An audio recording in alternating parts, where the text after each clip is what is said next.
Well, realistically, it's one of the craziest propositions of all time. He's constantly moving, and then punches are coming, and he loops punches around your guard, and he's constantly shifting his feet, and you think he's going to be there, and he's over here, and it's like this overload thinking. It's not a casual, relaxed fight where you can kind of move around and get your groove, and he's going to stay on the outside, and you're going to... No, it's just constant. For me, personally, I'm on a different level than everybody. And when it comes down to boxing, because Devin, he's a boxer. Joe Rogan didn't hold back while discussing a potential Devin Haney versus Shakur Stevenson showdown. He delivered a brutal warning, saying that underestimating Shakur's lightning-fast reflexes and explosive combinations could spell serious trouble for Haney. Human being. Terrifying. Every aspect of your senses at every moment. He's constantly moving, and then punches are coming, and he loops punches around your guard. This is like they're throwing insane money at people. They're throwing nutty sums of cash at people to make amazing fights happen. Like this has always been the hiccup in boxing, is that people don't want to fight certain people because they want to protect their record. The Saudis are like, how much? Everybody's got a price. Yeah, everyone's got a price. Shakur Stevenson continued to build his legacy with a massive unanimous decision victory over Teofimo Lopez, capturing the WBO junior welterweight title. The win made him a 4-division world champion and pushed him even higher in the pound-for-pound conversation. Phenomenal, dominant performance. Just what do you think about that? Man, he made it easy. I was saying, like, if Tio was to fight more on a back foot and throw punches when Shakur throws, that's the only time you're going to get Shakur. But Tio, he has a habit of getting out of position all the time. He'll double up his right hand, turn square, or turn southpaw. Like, that's not going to work, bro. You're not going to take up enough space to touch Shakur. Shakur's reflexes and his countering was just keeping Tio at bay. It was an easy night from round one for him. Shakur got the dub. Excellent. Appreciate your time. From start to finish, Stevenson controlled the fight with elite tactics and brilliant ring IQ, landing far more punches and displaying a level of dominance rarely seen on such a big stage. Teofimo looked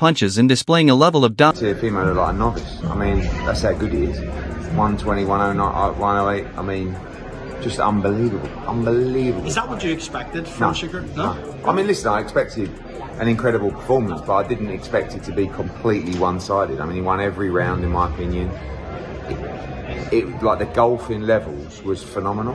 And I said to Bud, like, going into 12, he could do 40 rounds, Shakur. Like, never out of control, footwork, timing, shot selection. I actually think he could have stopped Teofimo if he'd have stepped on him. Teofimo looked like frustrated, just obviously was busted up to the face. He's a phenomenal fighter. After the fight, Shakur openly discussed his future plans, even mentioning Devin Haney as a possible next opponent. Stevenson made it clear that he's confident he would outbox Haney. He's a boxer. It's not like he's a stone cold killer who's just gonna go in there and try to knock me the out. Yeah. He's gonna try to outbox me. I'm the greatest boxer. How do you... So that's how I feel about the fight. Yeah. But it all gotta make sense from a business standpoint. I don't like getting up here and negotiating against myself. And, for sure. But for me, I'm willing to make the fight. But do you see it as it being that could, like we always said, the Four Kings, even though you wasn't a part of it, the whole plot was like at the end of the road, there's gonna be two guys left standing, and that's the big fight. Do you see that as that's potentially what that could be? I'm a bad Yeah, you are. I ain't gonna lie. At the end of the day, Devin Haney is a bad motherfucker in his own right, but when you say like two guys standing, there's only one guy with me, and that's me. Like, I don't see two guys, I don't see three guys. However, Stevenson also stated that if he moves up to 147 pounds, he would demand a rehydration clause. He believes weight advantages can heavily influence a fight and wants fair conditions so no fighter gains. And come to 147, I'm coming in with rehydration clause. I don't even do that. But why am I going up to these guys' weight classes if I'm not planning on going there? So any of y'all want to fight me at 147? Yeah, rehydration. 10 pounds. 10-pound rehydration, like the IBF rule, basically. You got to understand, that means on fight night, when we get in the ring, they're going to be 157, maybe 158. Max. No bigger than 160 that night. Right. I'm cool with that. So if we could get it like, all right, like the IBF rule, 10-pound rehydration. Yes, but think about it. If there's no rehydration clause, these guys going to get it up to 170 pounds. Yeah, 175. I'm in the 140s on fight night. Yeah. So if I'm 140, they 170. Bro, I'm not, what am I in here wrestling? Joe Rogan, though, believes a rehydration clause wouldn't matter. According to Rogan, Shakur's speed, skill set, and boxing intelligence are so elite that he would still outclass opponents at welterweight. And there's some sort of a rehydration clause. Listen, kids, it ain't going to matter. He's not going to come in drained. What he's going to do is just do extra cardio, and that's just going to make him more dangerous. Terence Crawford has also praised Shakur Stevenson, suggesting that many fighters hesitate to face him.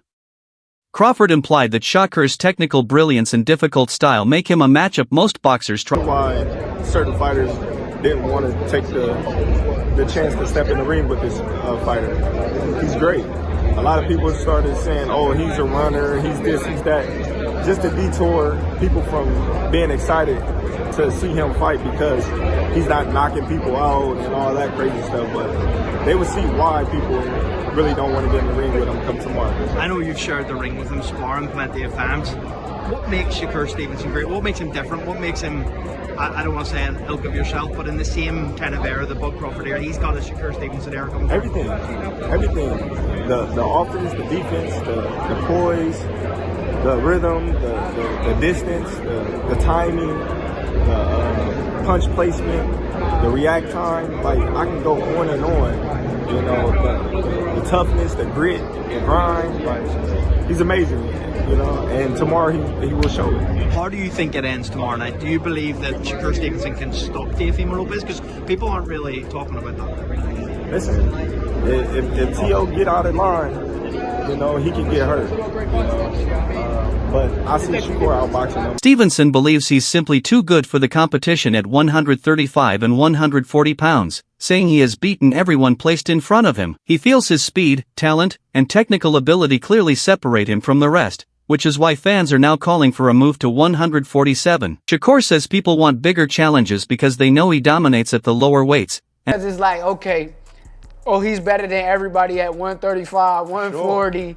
Nobody could beat him, so now we got to test him out at 147. That's how it because he's that good. Yeah, but you know that, though. That's the... But tell me I'm that good then.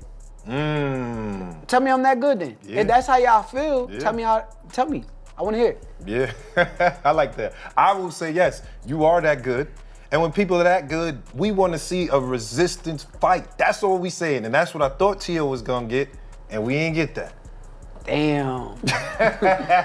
Damn, y'all. We got to find another one. I feel bad for y'all, because y'all going to be waiting for the rest of my career. Like, God damn, we want to see some... It ain't going to happen. The most y'all going to ever get is a Zepeda.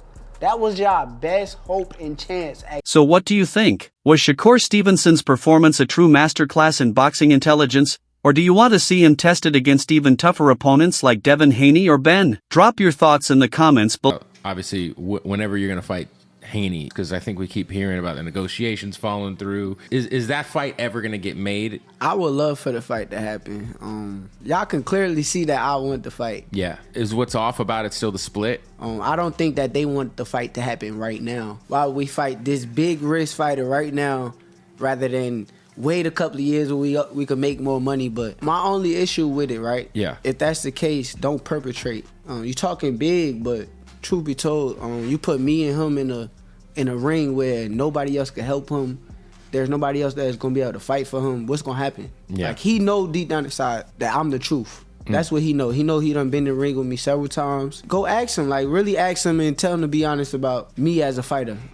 You'll really hear how he talk. Honestly, I think he's a good fighter.